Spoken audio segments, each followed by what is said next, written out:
Welcome to Coachella 2007.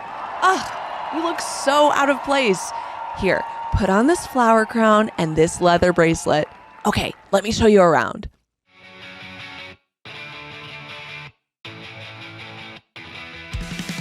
Now, if you can't picture the scene, I'll help you out.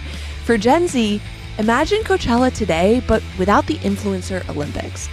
For boomers, imagine Woodstock, but with Molly. Molly is a pure form of, you know what? Never mind, we don't have time. The music was emo and the vibes were immaculate. The mood of the young festival goers reflected the optimism of the aughts. New technology, a booming economy, and get this, genuine excitement about the upcoming presidential election.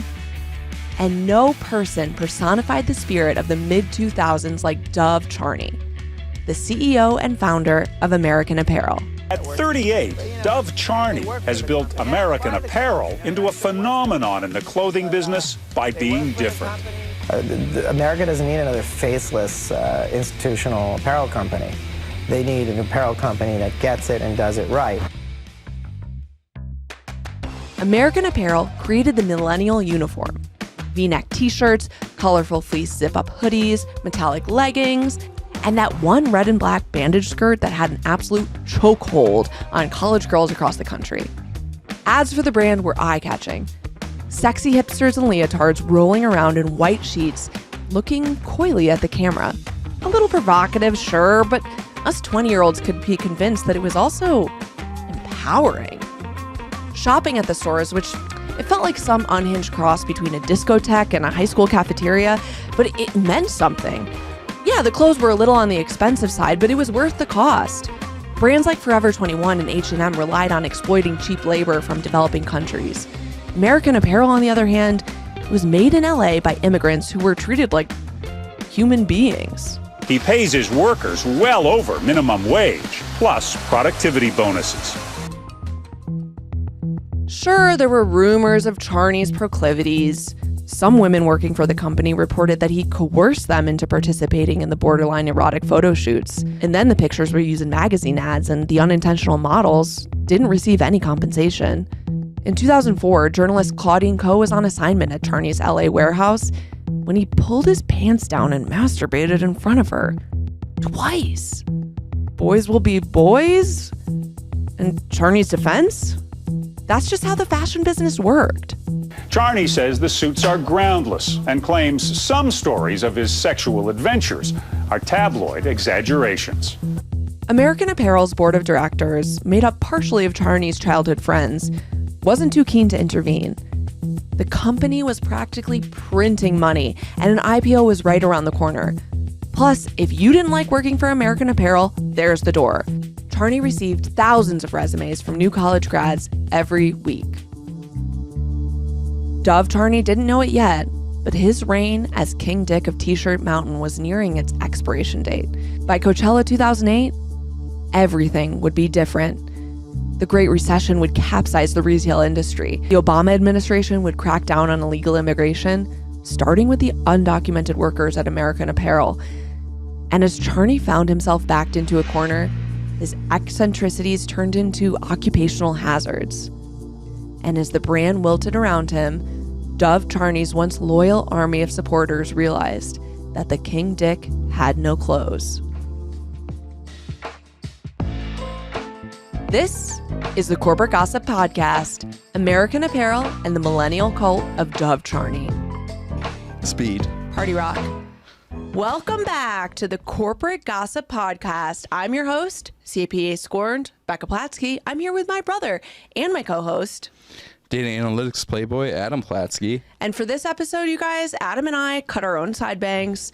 We're wearing flower crowns. We listened to LMFAO on the way here, and we're ready to party rock. I want you to close your eyes, everybody. The year is 2008. Obama's just been elected. Twilight was playing in movie theaters. MIA's Paper Planes is on the radio. And now I want you to look down. You're wearing a V-neck t-shirt and a zip-up hoodie from a brand called American Apparel. They're both so soft. They come in every color. The clothes were a bit of a splurge. They were $28 in 2008 money for just a t-shirt. But the quality justified the price. and they were made in the USA. Not to mention, you felt really cool wearing these clothes. Remember these American Apparel ads? I might be the only one here who does, because they were basically targeted to 18-year-old me in 2008. The American Apparel models were like the ideal late aughts girl. They were really thin, they were gorgeous in a punk rock music video way, like kind of indifferent. And then they'd be like casually throwing on a t-shirt, but they still look super hot. And the ads were borderline pornographic. I won't describe them here, but you can like Google them for yourself. But the whole brand was basically totally seductive to like a bright-eyed 18-year-old girl who wanted to stick it to the man. So I'm 3 years younger than you, and I think I completely missed American Apparel. I remember going to a store as a kid with you and Dad in the city, and I got a zip-up sweatshirt. I think Dad complained about it, but that's kind of my only memory of American Apparel. I'm curious where Mike is on this, because he's at kind of the upper part of the spectrum. Saw it, heard of it, never owned a single thing from there. Missed me completely. Plus, and they never cared my size. So That's true. so it never even dawned on me as a thing that I would care about even in the slightest. Okay, so this brand had a chokehold on like a specific millennial cohort. Here's their ad. The American Apparel stores were like a Tumblr blog come to life. They had these like shiny metallic bandage skirts, skin tight leotards. Everything was so bright. The lights were fluorescent, which sounds insane, but it just worked. And they were everywhere you wanted to be. New York, Miami, LA.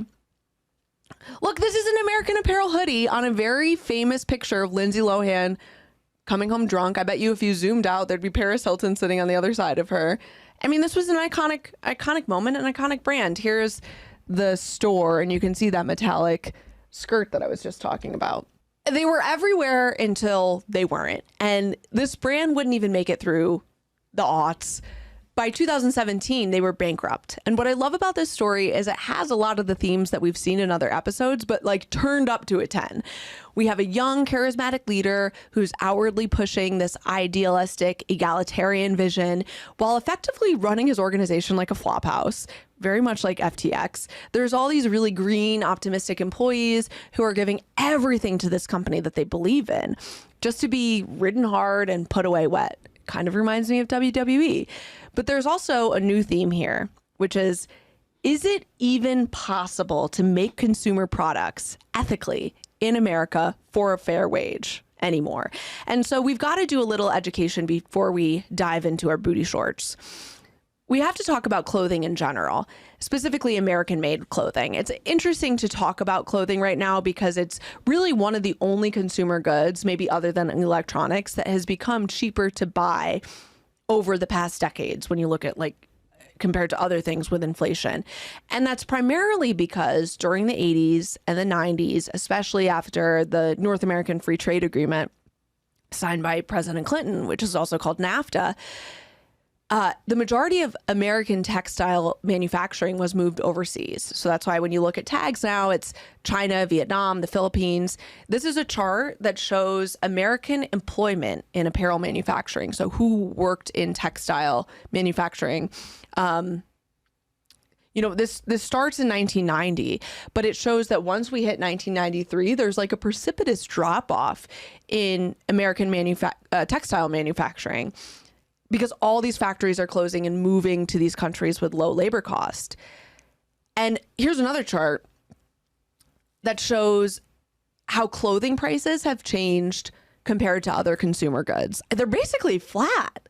It's like suspended in time, not changing at all since the 1990s, while other goods have increased along with inflation. And if you follow the retail industry, especially since the rise of fast fashion, this chart is going to be particularly interesting to you because now we're seeing the impact of this downward pressure on clothing prices. To make any margin, these clothing companies have to reduce the quality of the fabrics or exploit their workers. There's just no other way. And if you're a fashion company right now that is down to sell clothing of dog shit quality and force your workers to operate in conditions that many would consider a human rights violation, like modern day Triangle Shirtwaist Factory, you're probably going to be very popular. In fact, you can probably think of the company that I'm talking about, which is Shein. And this was effectively a trade-off we made when we moved as consumers from apparel made in the US to fast fashion made overseas. And I think that context is important when we talk about any clothing brand on this podcast, be it Under Armour, American Apparel. You know, we're going to talk about Outdoor Voices next season, J. Crew, Louis Vuitton. You know, those are all things that are coming up. And it's especially important when we talk about American Apparel because that's part of their whole shtick. Made in downtown LA, we'll see. It's plastered over their buildings. You can't walk, you know, a half a mile in Silver Lake without seeing this. All over their stores in LA. And I think the thing that really sucks about this whole thing is they really could have been so great. They had a great niche, a great product, a cult following. This is the stuff that retail companies dream of. Like we've talked in prior episodes with Under Armour. It is so hard to start an apparel company. It's so hard to start a retail company. But there was one bespectacled horn dog who would stand in the way of American Apparel's success. Its founder, Dov Charney. Corporate gossip number 1 is Malcolm Gladwell meets Dov Charney and notices 0 red flags. So Malcolm Gladwell, who has, I think at this point, been effectively snarked upon, and I won't add to that, but he publishes this profile in the New Yorker called The Young Garmentos on the 31-year-old American Apparel founder Dov Charney on April 4th, 2000. And at the time, Charney is really just getting started with the brand. So this profile is a big deal. It really elevates his image. And the crazy thing about this article in retrospect is we could almost predict exactly what would happen to this company. And maybe Gladwell could have done the same, but he's so blinded by Charney that he just walks right past the red flags. You can practically hear the drops of drool coming from Gladwell's mouth as he oogles over Charney's commitment to quality and his unique research methods. At one point, Charney takes Gladwell to a strip club called the Playpen, another strip club for our list, right next to the LA factory for an impromptu t-shirt fitting.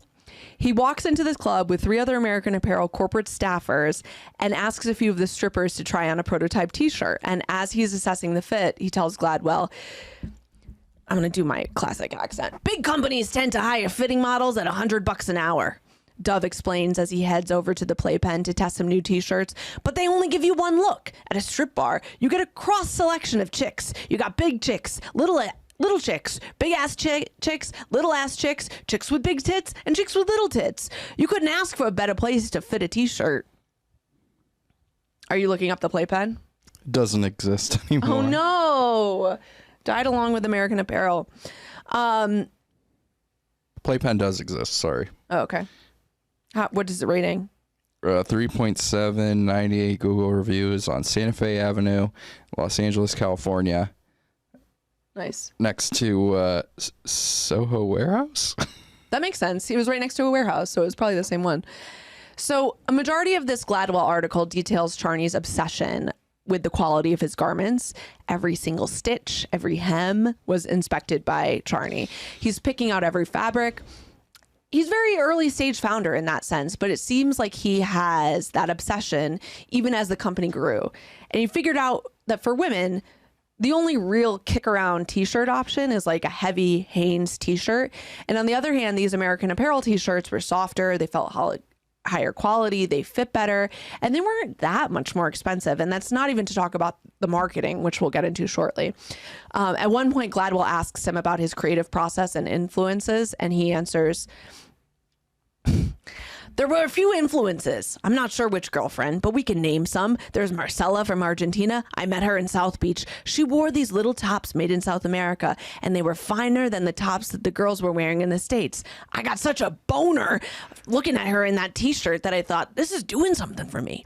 I started going out with this stripper, Julie from South Carolina. She had a gorgeous body. She was all American. And you know, Julie looked so great in those little t-shirts. She put one on and it meant something. What do you think about my Dov accent? I think I'm pretty spot on. Yeah. You need a little more French Canadian influence, though. My Montreal accent sucks. What's funny to me is that in the article, I read the whole thing, and Gladwell doesn't once suggest that Charney's innovative designs and ethical sourcing might be undermined by his extremely creepy personality. And it's so telling for both Gladwell and Charney. Like the fact that Gladwell just writes this shit down and doesn't comment about the skeeviness. He's instead like, oh, wow, cool, disruptive genius. It's both a sign of the times and also just about Gladwell's terrible takes in general. And if you're hungry for more Gladwell snark, check out If Books Could Kill, the episode on Gladwell, because it's just so good. I'll link it in the show notes. Yeah, it's a different time, which I'm glad you mentioned, because as I was reading through this, I'm thinking about when this article was written, what would pique people's interest. And Mike tells a great story when you used to DJ about doing countdowns of when the Olsen twins turned 18. Yeah, there were a lot of like shock jock radio stations that would do like they'd have like on the wall, they'd have a timer like when you go into an Irish bar and it's like 240 days till St. Patty's Day, they would have that, but for like Olsen twins turning 8. It was just at the time, because I was like around that same age, because I was like, okay, yeah, I get it. Like I'm a horn dog at 16 years old. Like this is cool, but like these were like 40, 50-year-old men being like, whoa, I'm coming up to 18 soon. It's like, it just seems weird, man. It is weird. It is weird. And it's weird to think about how much has changed in the past decade, even, of whether these things are appropriate or not. This is 2 decades now, 2.5 decades now. Like the popular TV shows were punked. CBS was breaking up tribes by race on Survivor. And the R word was a regular part of people's lexicon, right? So the pendulum hadn't swung yet. And maybe Gladwell didn't see the flags that were blaring. Maybe. I mean, times were different. Times were absolutely different. I think it's a good point. So let's go back. We always love on this podcast to kind of talk about these founders' childhoods, and Dov Charney's childhood is honestly a riot. And you know what you guys are going to find really interesting, and this was just by chance, but I'm so happy it happened. Crazy Eddie is very similar to Dov Charney, and you'll see, and I want you to think about these two people who were born in different times but are very similar. So corporate gossip number 2 is Dov Charney, aka the Yiddish hustler. This is so in preparing for this episode, I didn't mention it, but we watched The Big Rad Wolf on YouTube, I think it's a Vice documentary. We also read Striptease by Kate Flannery. Well, I read this. I don't think you read it, but this is more of a memoir of this woman's experience working. I think she was one of the first employees at American Apparel, and her memoir of her experiences there. And then of course, like tons of articles that we'll link down in the show notes in addition to the book and the documentary. So Bloomberg in particular did a series of really comprehensive pieces on Charney, and we'll be pulling a lot of those when we talk about the actual business of American Apparel. So American Apparel kind of orbits around its founder, Dov Charney. Charney grew up in Montreal. He's the son of Morris, an architect, and Sylvia, who is an artist. Growing up, his household had kind of all these really interesting influences. His grandmother was a garment worker from Poland. Her husband was a staunch socialist who harbored refugees during World War II. And on his mom's side, he had a grandfather who was also a garment worker, but from Syria. He talks a lot about these influences, these entrepreneurship, socialism, and his words, empathy for workers. And the documentary, you go back to his dad's house in Montreal, and they talk about Charney as a kid. He started his own newspaper called What's Up Magazine, and he'd print all these really provocative articles, like an article about hashish dealing. And, he's one of these kids that you hear about being an entrepreneur from birth. Here's a clip of him. He looked like 10, 11 years old. Do you think you could manage your own money? Oh, yeah. Look, you see, I managed, but a lot of other kids had problems. I sort of cheated the system. In childhood, the first iteration of American Apparel was basically just Dov buying Hanes or Fruit of the Loom t-shirts from New York wholesale. He'd put them in the back of his car, and then he said that he would pretend like they were for a friend's bar mitzvah and get them over to Canada where he'd sell them. His parents divorced when he was young, and he moves to Connecticut where he goes to Choate. Did you realize he went to Choate? I've never even heard of Choate until this. Choate is like one of the most fancy schmancy boarding school in America. It's the kind of school that has like a separate Wikipedia page just for alumni. Yeah, the list of alumni is crazy. Media, business, and Hollywood elite. So it's Paul Giamatti, who probably got inspiration for that film he just did.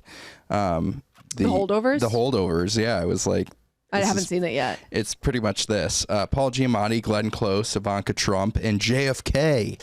And for $67,000 a year, you can send your little Johnny there too.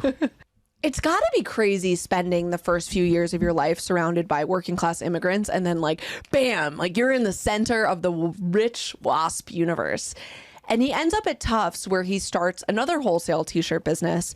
And this is where he coins the nickname, the Yiddish hustler. He quits Tufts with one semester left and starts American Apparel in South Carolina. That first iteration almost goes bankrupt because of NAFTA. Basically, it becomes way too expensive for him to manufacture. So in 1997, he picks up and moves to LA. In the documentary, Charney kind of describes LA at this time as basically San Francisco in 1969. It's pre-social media. Everyone's taking pictures on, digital cameras. And he thought it would be great because basically he says you can't be canceled. To him, it was like totally liberating. And I think he struggled to move on past that environment. I think in many ways he still lives in that environment. And in the beginning, he had a few other business partners from Tufts, notably Sam Lim, and another guy also named Sam Lim. No, Sam Kim. Oh, Sam Kim and Sam Lim. I didn't write it. But I honestly didn't find much about the other two other than that. Here's an early ad for the company. I mean, the closed lips smile. He looks like Jack Antonoff, doesn't he? Yeah, a little bit. I like how they put Dov Charney, Jewish partner. Like they needed that to be, just in case you wondered, this wasn't the Korean. These weren't the two Koreans. Yeah. That's really funny. Because the title, guys, it says 2 Koreans and a Jew making t-shirts. And then under Dov, it says Jewish partner. If that wasn't obvious, that he wasn't the Korean partners. In 2003, he opens the first American Apparel store on Sunset Boulevard in Echo Park, which to me is like the nexus of the hipster universe in my head, Echo Park. This is from Google Images. This is that first store. So Charney grows up surrounded by immigrant garment workers, and now he owns his own textile factory in the U.S. And for him, it's really important that clothing be made sweatshop free. Remember those grandfather influences he had about, being ethical to his employees. And so he moved one of his production facilities from Mexico to downtown L.A. He's probably the only person who's doing this at this point. He says the factory in Mexico wasn't a feel-good atmosphere and it wasn't viable. He said, you think it makes you proud to pay someone $40 a week to make t-shirts all day? He goes, I spend $40 on a drink, which I want to know, like, where are you buying a drink for $40 in 2003? But whatever. Sir, Chateau, I don't know. Sir? Yeah. That's what the vending machines at Choate cost for a soda. Yes. Yes. So regardless, he gets a lot of press for the warehouse conditions, about how good they are. They're paying well. They've got masseuses on staff for the folks that are sitting over these sewing machines all day. They're largely undocumented workers who elsewhere would have been facing really objectionable working conditions, but he wants them to be treated with dignity. Although this picture I found really telling. He's standing in front of these workers with Hooter shirt on and no pants on, just underwear. And one of the workers, the male worker, seems to be smiling and like, oh, here's Dov. And then the other female workers are like, oh my God, this guy's at it again. I think he's wearing those underwear, it seems. Testing the goods. Yeah, testing the goods. So the clothing is made in LA and advertised as quote unquote sweatshop free, even though there's no like standard definition of what that meant, but it was better. It's enough that your average shopper would walk into a store and say like, okay, if I have to choose between this and the Gap, like I feel good about shopping here. And it worked. By mid-2005, there are 53 American Apparel stores in 5 countries. They've got annual revenue of $250 million and 4,500 employees. And Dov is on top of the world.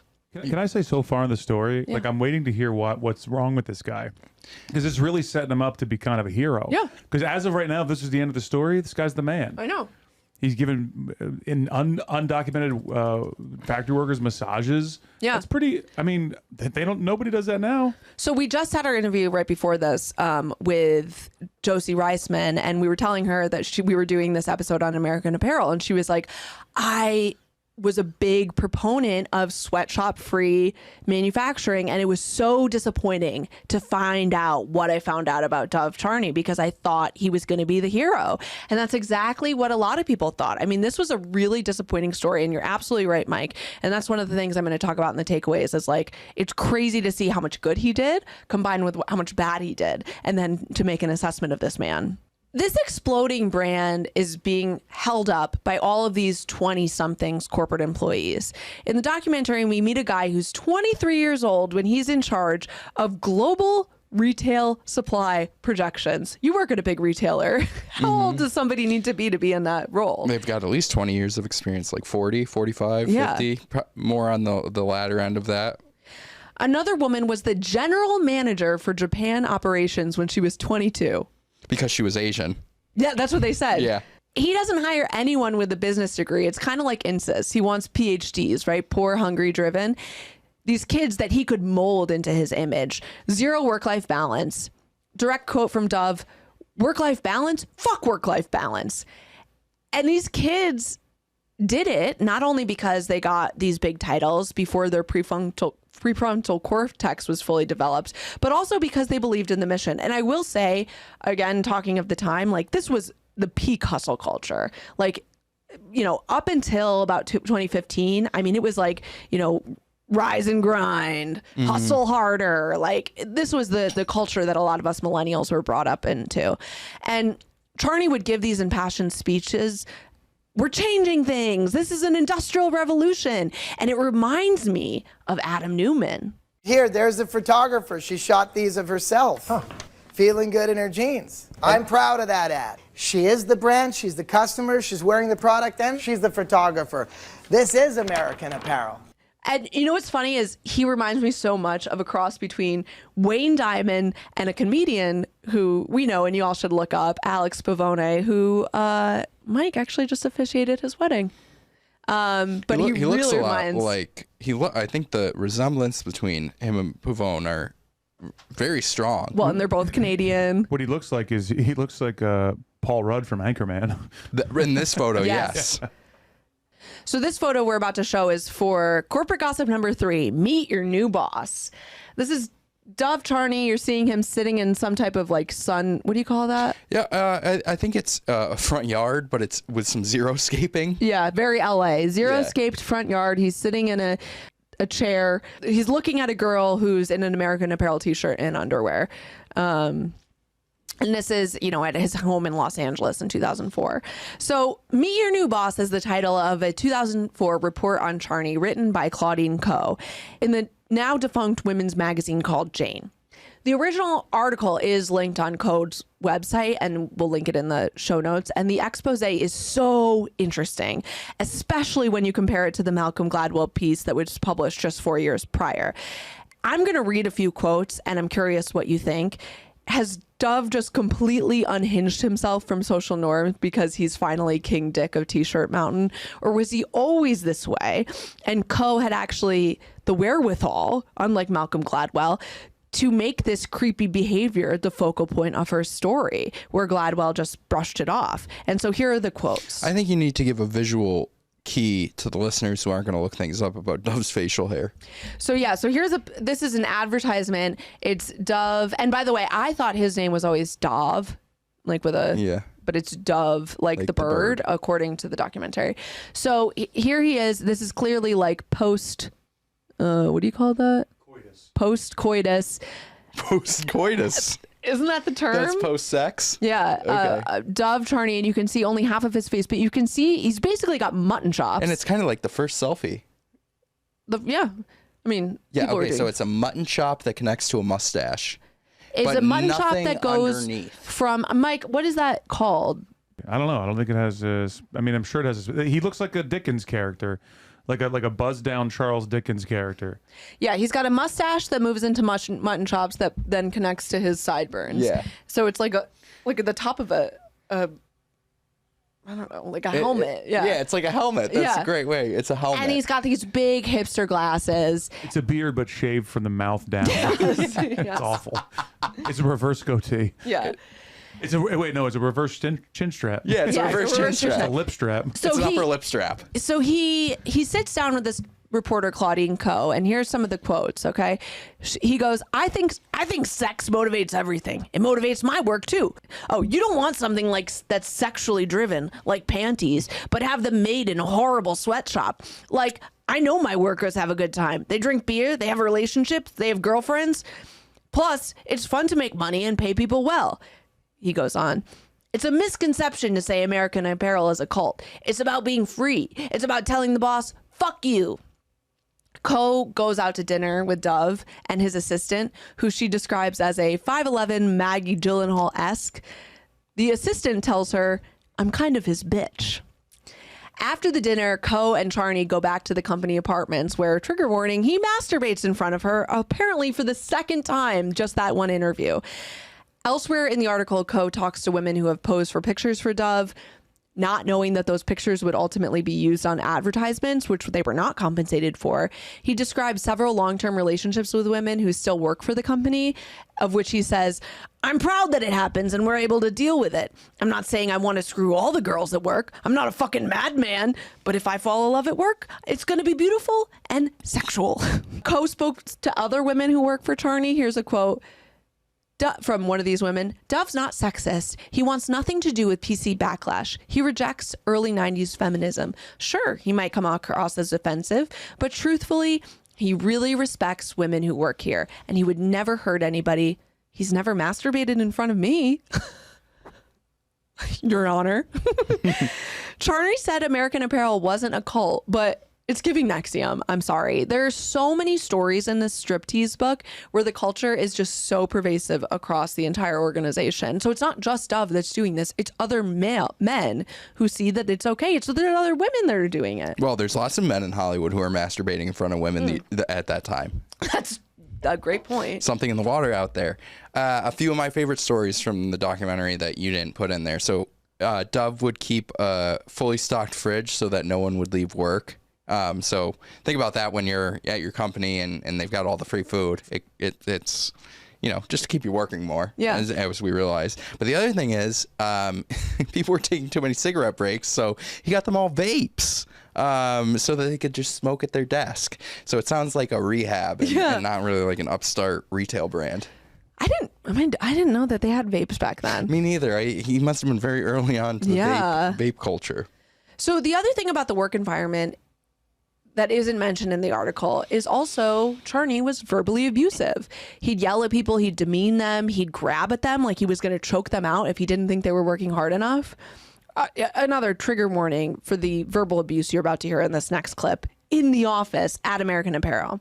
You fuckers are so shitty. I'm gonna fuck you. You deserve it.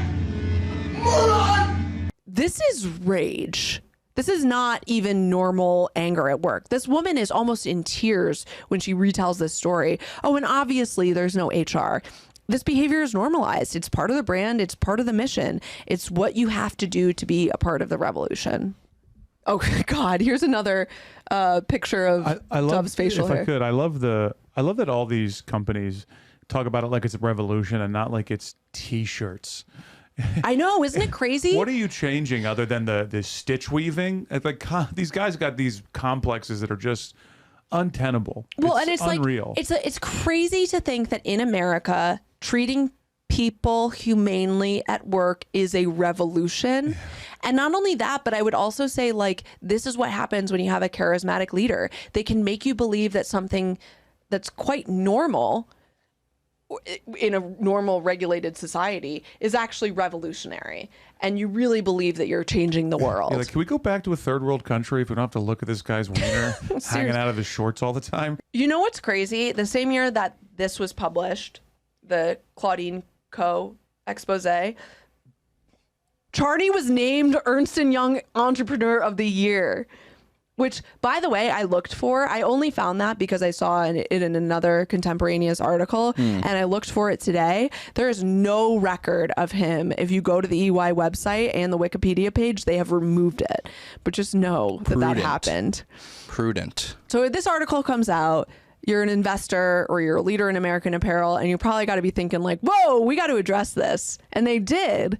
but not in the way you think. Starting in 2006, American Apparel started having employees sign a document that they acknowledged that they were working in a, quote, sexually charged environment. The document forbade workers from filing claims against the company, of which there had been several up to that point, talking about the company at all, or sharing information about the personal life of the CEO. If they did any of these things, they'd be sued for $1 million. And the thing is, I don't think that I think I did some research that found that a document like that wouldn't be like upheld in court. But remember, the people signing these are 20-year-olds. Right. They don't know. And here's the thing that's kind of fucking with me. When you listen to the book or you listen to the accounts from women who worked for Charney, you can see that they actually believed that this is empowering. And I probably would too. It's very similar to Incest or WWE, where you're hiring these super young kids with no experience. They don't know what a healthy work environment looks like. They don't know how to set boundaries with their boss. I mean, I can relate to accepting a really toxic, dangerous work environment when I first got out of college because I didn't know any better. And on top of that, they're working for the most popular brand of all time. It's like a dream job for many of them. In this one article, Charney reports getting hundreds of applicants every day, pictures included. And so most of the women in these stories eventually realize what's happening, but in the moment, you know, they're just transfixed by this guy. Yeah, it's interesting. He takes this tortured artist look. Like, he's like, the heart wants what the heart wants. Yeah. And it's like, you're not an artist. You're a CEO of a company that you're trying to make go public. So essaying your employees is not really an option. Yeah. Yeah. And he's just like, and to sign a document saying like, it's okay for me to sexually harass you because that's just our culture is wild. But again, it's the sign of the times. Corporate gossip number 4 is red flags be damned. American Apparel goes public in 2007. So in 2007, they make their debut on the NASDAQ. They did it through something called a reverse merger. Basically what this is an existing but dormant public shell company is bought by a private company. So this method is cheaper and it's quicker, but it also means that investors have a lot less time for due diligence, which is perfect. Funny story, Charney actually had to hire a real CFO because like balance sheets or whatever, but the executive whose name was Ken Sipley left shortly after he was hired because Charney goes to the Wall Street Journal and is quoted by them as calling him a complete loser. So other than some interpersonal conflicts with that dweeb CFO, everything is going pretty well for Charney in 2008. He's now worth over $500 million. You know, that IPO gave the company a cash infusion to open 100 more stores. At one point, they're opening a store a week. And American Apparel is becoming the largest clothing manufacturer in the United States. But while Charney's got one finger in the dike, holding back his sexual harassment claims, and another on his pants zipper. Wait, what's that? Shit, zip your pants back up, Charney. We got a leak. ICE has set their sights on the downtown LA factory, which employs thousands of documented and undocumented immigrants. So like I mentioned earlier, Charney has been pretty consistent about his views on U.S. immigration. In 2007 and 2008, he started a campaign called Legalize LA. Do either of you guys remember this? I think I had a t-shirt that said Legalize LA to raise awareness and money for immigrant rights groups. He also gave his employees the day off to participate in immigration marches and protests. And the corporate employees, the non-immigrant employees, know that like Charney never gave anyone a day off for any reason, but he gave everybody a day off to go march. But by 2009, the Obama administration was cracking down on illegal immigration, and they directed American Apparel to fire 1,800 of their workers after a federal investigation found that many of them were undocumented. At the time, the mayor of LA called the layoffs devastating. He was frustrated that American Apparel, which at that point had started to provide health insurance and other benefits, along with $18 million in stock to their workers. I think some workers got like $100,000. Yeah, he said that because they were undocumented, he couldn't, and they didn't have social security numbers, he couldn't like gift them the stock. So what he ended up doing was writing like thousands of checks up to like $30,000 a piece, ended up being like $1 million to all these factory workers. And When Charney, I don't know if you noticed this, when he's talking about it in the documentary, the Big Red Wolf documentary, he gets choked up. And you see these images of these men and women getting carted off in trucks, sobbing. They just want to provide for their families, and now that's been taken away for them for what? Like political capital? And by the way, a vast number of the working class population in LA especially are undocumented immigrants. Like, so many of American cities rely, or rather prosper, from their labor. I really think he cared about these workers, and it's crazy to see too, because they loved him back. Do you see when he goes to the party at their house? Yeah. They really loved him. So you got Charney arm in arm with these workers fighting back against these really inhumane policies. And this is where I get so frustrated, because I would have loved this Dov Charney. He's got a little bit of Bernie Sanders in him here. This is I think a full page ad he took out probably in the LA Times. Here's a quote from the article. "No matter how we chose to define or label them, illegal immigrants are hardworking, tax-paying workers." Most of the people who lost their jobs were women who were supporting their families. Some had been with the company for over a decade, according to one report. One worker was interviewed, said that because of his experience at American Apparel, he had job interviews at other garment manufacturers, but they rescinded the offer once he couldn't produce immigration documents. Here's a quote from that worker. "Being realistic, I guess I'm going to have to go to one of those sweatshop companies where I'm going to get paid under the table." Some of the employees too saw, Dov doing this and having a heart and a soul. And there was one woman who she was saying, when this all went through, Dov was sitting in the warehouse crying and saying, "I've worked with these people for 10 years and I'm never going to see them again." And she goes, "That was like the first time I realized Dov was a real human." We're not going to get into the Obama's immigration policies, but it is important to point out that his legacy on this was mixed. In the beginning of his presidency, he was known as the deporter in chief. He deported more undocumented immigrants than any other president, and more than the two administrations before him combined. But during his second term, he kind of reversed course. He signed DACA, which shielded almost 1 million people from deportation. And it could have been more if it wasn't for that meddling Supreme Court. Anyway, it's just interesting context, because I think this is the first time in this podcast you have a CEO that's trying to do something right by his people and is ultimately foiled by Obama. And this is our second podcast this season that we've been kind of critical of Obama. So it's always interesting, especially as a millennial, I think, to grow up and realize that, it's time to learn new information and take in new information. Yeah, but going back on DACA and recognizing, here's one for Obama, recognizing when you've overstepped, that's interesting to be in a time where a president recognized where, hey, maybe I was wrong. Let me double back on this. Where he realized in his second term that he was wrong. Yeah. And to undo it. Yeah, I agree. I mean, we all know why. If you don't want to get so deep into it. What? Doesn't have to campaign again. He Of does course, the things to get elected the second time, and then he does what he really wants to do, which is unfortunate, but it's the way it goes. I know. This is ultimately a fatal blow for American Apparel. There's no way for them to find 1,500 replacement workers who were legally allowed to work in the U.S., then to train them, get them used to working together. I mean, forget it. It's interesting. On one hand, you have Dov, the sexual abuser, harassing all his female male and female employees. And on the other hand, you have a guy who's actively making the lives of immigrants better. Some of it, sure, is self-serving, but he doesn't need to be paying for their health insurance and stock. That's going above and beyond. So here's my take.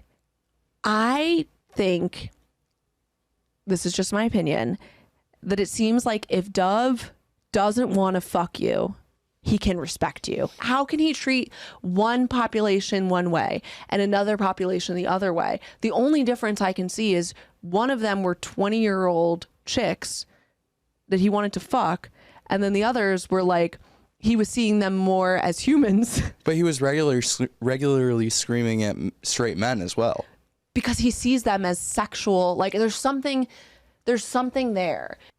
I don't even think it's that. I think it's almost like superiority. He's like, I fuck models. Oh. I don't fuck factory workers. I don't know. But it is interesting to see the way he treats these two different populations. Yeah. It's crazy. So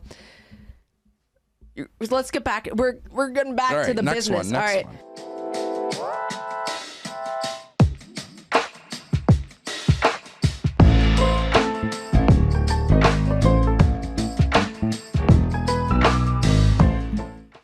Anyway, so Sipley's hired and he finds a, quote, pervasive lack of accounting knowledge throughout the company.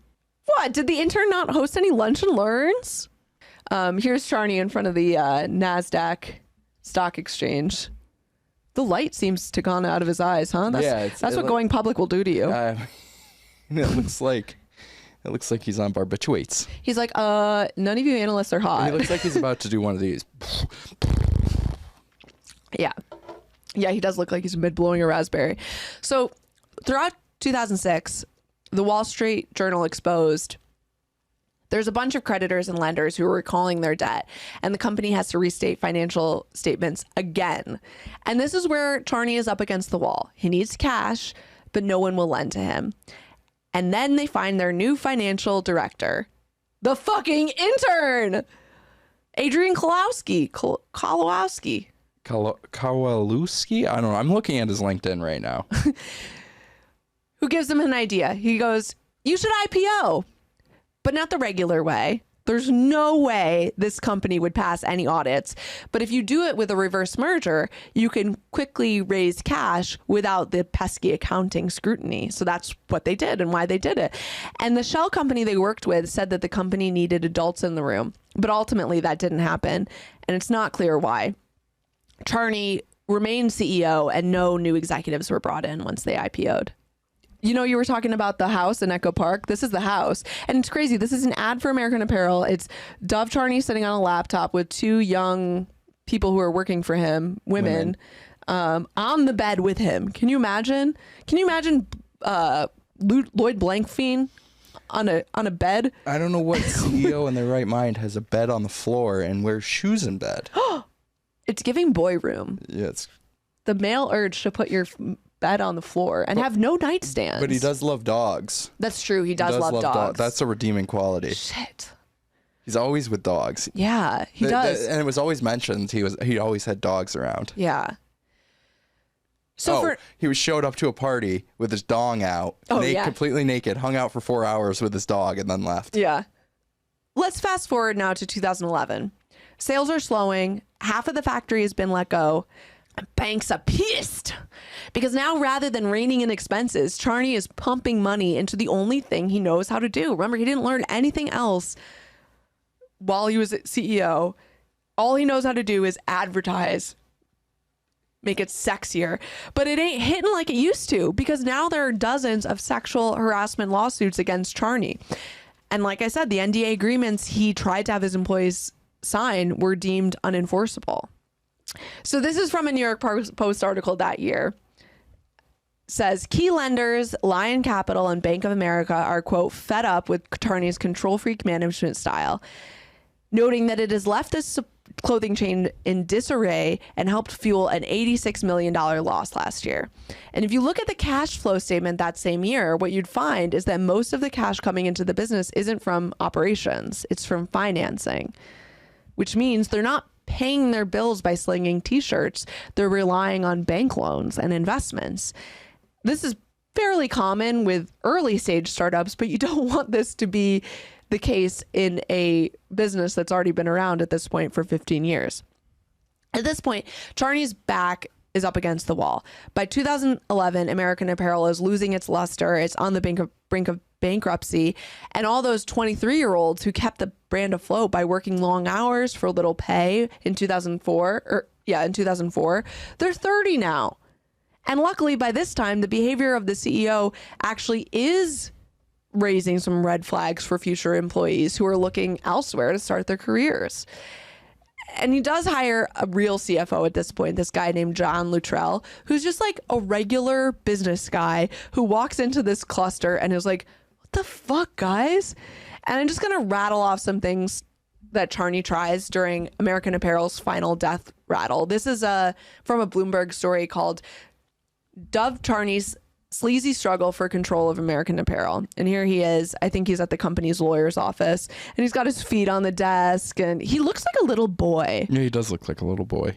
He tries first to personally guarantee loans to his company. He tries to stand up an automated distribution center because he had to fire half of his employees.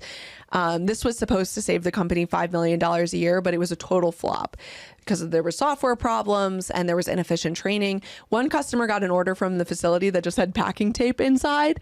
Here's some pictures of it. It just looks like an absolute mess. He ends up sleeping in the distribution center.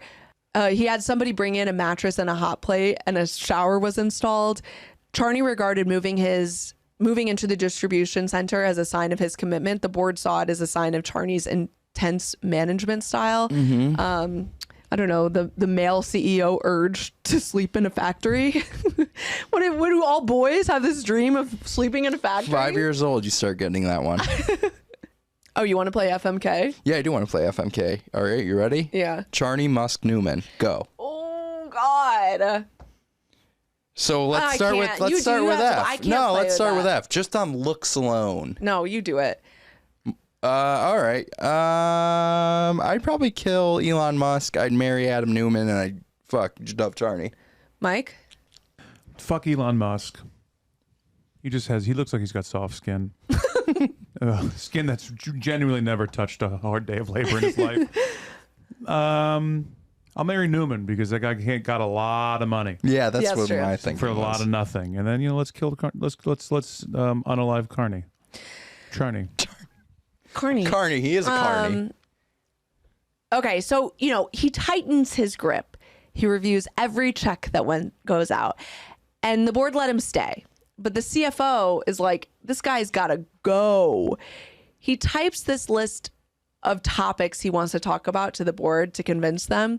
He writes, quote, Charney is completely incapable of managing a $700 million business. His decisions are almost always wrong. Remove the CEO or replace him with an interim CEO. Get this. He presses print. Somebody else in the office gets to the printer before him, and he gives this note to Dov. Yeah, this is one of the greatest corporate gossip pieces ever. Like when you're trying to stage a coup, and I've done this like as an intern, and like printed something and been like, shit, where's the printer? But CFO. Can you imagine you printed you printed like all of your shit talking about the CEO? And your manager's like, where'd that sheet of paper go? Oh yeah, I printed it, but I couldn't find the print. Where's that printer? Yeah. So the CFO goes to present this to Charney, but the board was handpicked by Charney. They're his friends. This is an issue that we see with a lot of companies, right? So the CFO ultimately doesn't get his way. They let him stay. That is, until news came of two more lawsuits. One from a store manager in Malibu who accused Charney of rubbing dirt in his face because he was upset about the store's performance. And this time there was video evidence from the CCTV in the store. And finally, the board had enough. They brought Charney to an office in New York City and they fired him. They said, look, you can say you left on your own, or we can say we fired you. They kind of gave him an ultimatum. Oh, and by the way, we have all this personal pornographic images you've taken of you and the employees, and these could be made public if you don't sign. And just so happens to be on the same day, there's a famous article from Gawker where it shows Charney dancing with his dong out. Yeah. In an apartment. He believes it was leaked by the board to harm his reputation, which, like, at that point, I don't even think that would have been made it above the fold. Like, that wasn't news. Yeah. There's a great part in the documentary where Dov's like, people make it out that I just put my high school friends on the board, and that's just not true. And then it quickly pans to like three of his high school friends, and it's like board member. Right. I mean, that's what you have to realize. Like, the board of directors is supposed to be independent from the CEO, but that is so often not the case, and it results in a loss of shareholder value. So here's Dov in a conference room after learning that the board wanted him fired. This is I don't know who took this picture, but he's in an empty boardroom with what looks like 50 chairs around an empty table, and it's like film noir. Yeah, he's wearing a suit. He's wearing a suit. Yeah. Everything else, if he's wearing anything, it's a t-shirt or an open button-down blouse. You're right. You're absolutely right. Yeah. Yeah, he should have had his dong out. Well, you can't see this, but he's not wearing pants. Yeah, no pants. So Dove does still have 25% of the company. So over the next few years, he went on a years-long rampage trying to take the company back. Charney had help trying to take the company back from this private equity firm called Standard General. They basically said that we'll help you take the company back, and we'll put you in charge as CEO once we buy the company back. And it was nowhere in writing. I think he thought that it was a handshake deal, and he trusted them for some reason. No, he signed it away. You missed that in the documentary. They said, we're going to give you $20 million over the next year. You're going to buy shares of the company back. But if you aren't running the company, or it's unsuccessful, you're responsible for paying us back $20 million.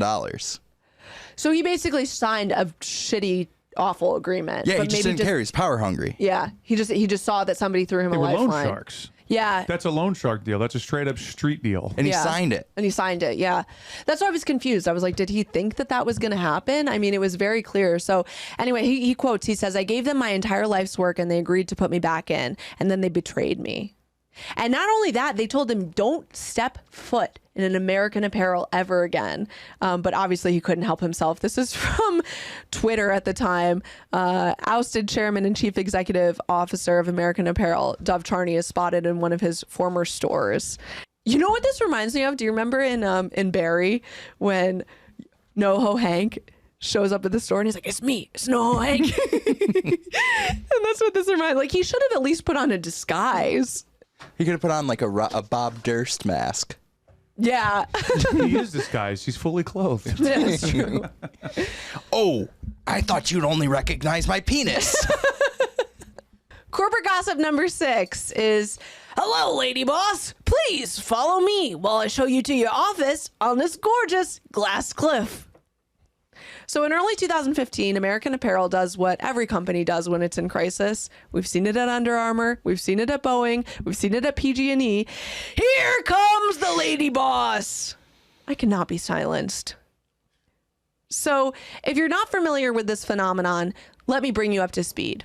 The glass cliff is a term that was coined by researchers in 2005 to describe the fact that women are most likely to be placed in leadership positions during periods of crisis or downturn when the risk of failure is already very high. More recently, this phenomenon has been expanded to include people of color or other minority groups. And you can see where this situation is like just becoming fodder for insane people on X to be like, "Oh, see, DEI hiring policies are the reason this company went under." When in fact, it's the direct fault of the fully white male board who didn't intervene before the crisis. It's sick. And the crazy part is, in the documentary, Charney says as much. Here's a quote. "Standard General," which was the private equity firm, "had this idea. Hire a woman to be the CEO. You'll control her completely. I found a woman to be the fake CEO. It was Paula Schneider." He was like, "Oh yeah, so I found this woman. I placed her and I'd be making all the decisions." And at this point, he's in like a full episode. I know. There was a lot. He was really hyped up. Well, you came over to watch a little bit of it with me when I was watching. You were watching it the second time, and they have him in like a wide open room, and he's just like in this big chair, like love seat. But like you can tell, he just needs to explore the room. I mean, he's standing wide up. lens. Really, you need a wide lens to interview him because he talks with his hand. He's standing up. He's acting things out. He gets on his tiptoes at some point. Honestly, I think you were talking about this before the episode started. Bad things aside, he seems like he'd be a great hang. Oh, I think he'd be a fantastic hang. So here's Paula Schneider. She became the CEO of American Apparel in 2015. According to New York Times article, she's a well-known speaker on women's empowerment, ironically, though it mentioned nothing about her ability to implement financial discipline in a corporate clusterfuck. She's now the CEO of the Susan G. Komen Foundation, interestingly. For some reason, Charney believes Standard General again. He thinks he's going to be in control of Schneider, but it seems like once she was CEO, Standard General tried to distance the company from Charney even further. So like, here's some quotes that we have, or some I guess they had some receipts. Screenshots, some receipts. So this is Standard General talking to him because Dov is freaking out right now and being like, "What the hell? You said I could control this woman and you're not letting me in. You're not letting me control her. You're telling me I can't go to the store." And this is actually kind of crazy. This seems like a mafia like message that the Sue Kim. Sue Kim, which is Sue Kim is the hedge funder behind the manager hedge fund, Sue Kim. He says, you would be a lot happier once you accept that you are not in control of everything. And Dov says, please call me back when you can. I would like to discuss these texts with you. I feel like you are setting me up for something. And he goes on to say, I am shivering right now. I don't feel right about this. I did this transaction so I can control the destiny of this company. You can kind of see him realizing like the walls are closing in on him. He's about to lose everything. Meanwhile, in American Apparel, Paula tries for a rebrand, but it's kind of a flop. The clothing from this area is kind of unremarkable. They start blurring out the nipples from advertisements. And like, if you think about it, like what made American Apparel great? It was the sexiness and then the ethically made clothing, and now they have none of this. Yeah, where are the nipples? This looks like a Target ad. This does look like a Target ad. Yes, ad. it looks like a Target. It just still looks like anything else. There's nothing that like, and remember, these clothes are above average price for basics, but without the sexiness and without the ethical sourcing, why are you buying, $40 basics?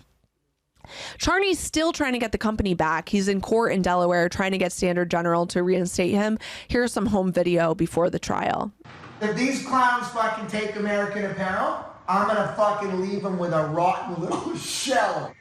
He ended up losing, and 8 months later, Gildan Activewear buys the brand in 2017 for $88 million. So Gildan I didn't recognize Gildan at first, but then I saw the logo, and it's like every shirt you've ever owned from like a charity event or anything like that is Gildan. It's like blue lettering. Yes.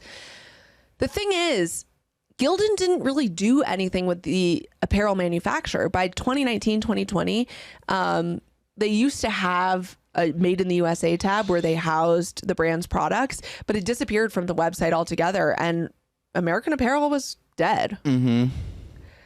Here's what happens after that. Here's corporate gossip number 7, which is the best way to convince people that you're normal and totally cool is to hang out around Kanye West.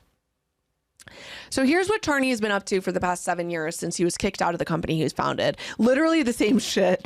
He reincarnated his manufacturing company as Los Angeles Apparel and was working on his rebrand. And here's a Vice interview when they asked him, like, what Dove are we getting in this new iteration? So you've always been synonymous with American Apparel. American Apparel was you. That's right. If the company was successful as an extension of you, what extension of you are we getting now? We're still getting the same one. I know, but look, are we getting Dove the pussy fanatic? Are we getting Dove the yarn fanatic? I don't think I'm a fanatic. I don't think there's anything wrong with me. People question my ethics, but can a pussy fanatic have great ethics? Right. Absolutely. In early 2020, when he was running Los Angeles Apparel, he got a government contract to make COVID masks. Then he refused to shut down his factory when COVID was actually infecting his workers. Not like there was any safety precautions in the factory in the first place. This is from LA Magazine. Former employees, as well as the health department, contend that the factory was overcrowded and the basic safety measures like social distancing were not observed. One ex-worker said of Charney, that was his attitude throughout the whole thing. Oh, it'll be fine. We'll just wash our hands. I think you're worrying about it too much. They go, I've never been so disgusted by a business person. Isn't that crazy? The factory workers before loved this man, invited him over to their house. Now they're disgusted by him. Eventually they shut the factory down. In 2022, Charney filed for personal bankruptcy for protection against. In 2023, he allegedly, and I say allegedly because this was reported in several magazines, but I didn't see any official industry press release, but he allegedly became the CEO of Yeezy, which is Ye's clothing company. Here they are, and this is at Jordiah with 2 I's and 2 H's on X. This is Charney and Ye spotted together in Japan at Don Quixote. Wow. From 2 Koreans and a Jew to 1 anti-Semite and a Jew. Yeah. In Korea. They're in Japan. The last time he was really in the news was over this massive compound in Silver Lake, the one that we saw the bed on the floor. Apparently, Ye, Milo Yiannopoulos, and Dov Charney were there together. Isn't that a crazy scene? But it's at risk now of being foreclosed on because of the bankruptcy. And here's look at it. We should turn it into a commune. That'd be so nice. It probably already is a commune. We can make it into like a content house. Oh, yeah. Me, you, Dov Charney, Kanye, Perfect. Mike. Hype house. So, takeaways. You ready to move to the takeaways? Yeah, let's move. So, what do you think happened to this guy? I mean, he reminds me a lot of the guy from the tech company Gravity Payments. Remember that guy with the long hair? He became a household name because he set a... Dan Price? Dan Price. I think that could be his name, but he set a $70,000 salary floor for everyone at his company, and then it came out that he was a sexual harasser. Like, the frustrating thing is, like, why can we not get a CEO who's passionate about immigration reform or workers' rights who's also not a sexual harasser? On this podcast, we say, like, we don't say this person is 100% bad because that's just like an uninteresting take. But it's like, what's the motivation here? Like, can a pussy fiend be an ethical guy? At this point, I would say no. There's a quote from the guy who was the 23-year-old supply chain director, and he said, the environment was just as creative and innovative as it was toxic and abusive. But it's like, maybe I'm just old now, but I don't buy it. I don't really think you can be creative and innovative in an environment like that, because think about this. Some of these girls, they get into a relationship with Charney. They're given a company car. They get to live in Charney's house. They're making okay money, but not enough to live on. You know, they're not from LA. Can they really say no?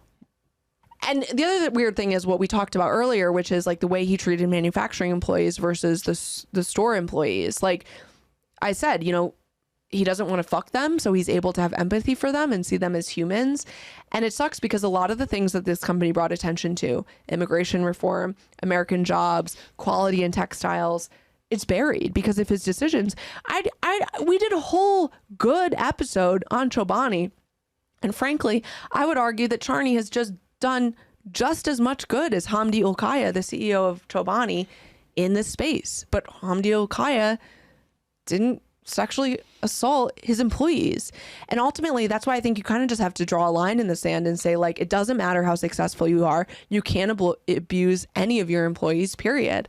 Which sounds obvious, but the fact is, like, the board didn't act here. And we've seen it in so many other episodes that until Charney's behavior started to impact the bottom line, they did nothing. Had they acted earlier, who knows? Maybe this company would still be a going concern. That is the board's fiduciary duty. Yeah, generally I feel like I have a good sense for these stories, but this one came out of left field because I didn't have that much understanding of American Apparel outside the one zip-up sweater that I had. I didn't realize everything that they were doing that you clearly did. So when you had brought this up to me, I was like, oh, all right, that's interesting. But then I watched the documentary, and it's just shocking. And fantastic.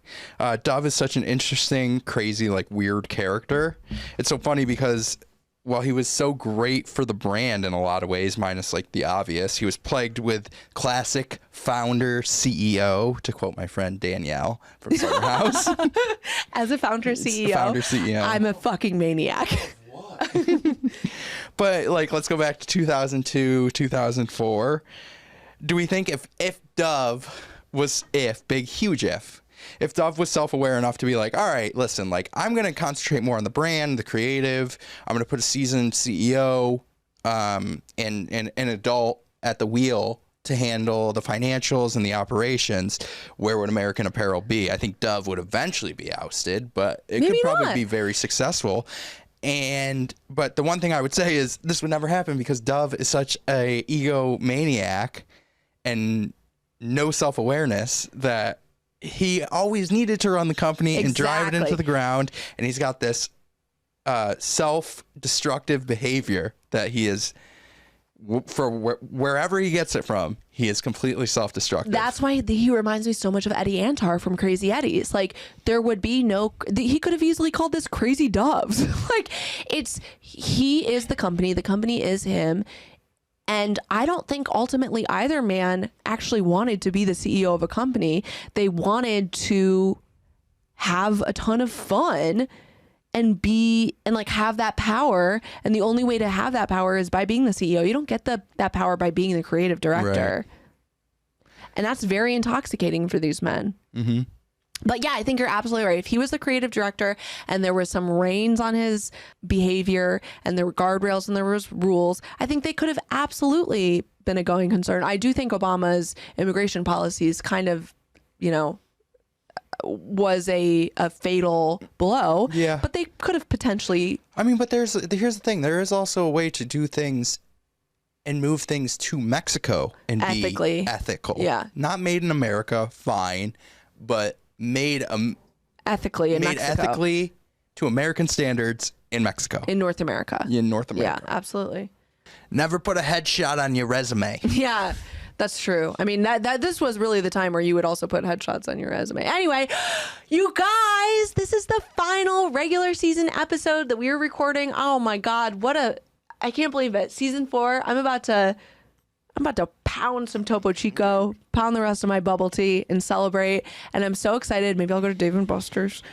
I'm so excited, and a great season. I can't wait. We're going to film the finale episode after the rest of the season comes out. Anyway, if you want to follow us on Instagram or TikTok, you can do so at Corporate Gossip Pod or on YouTube.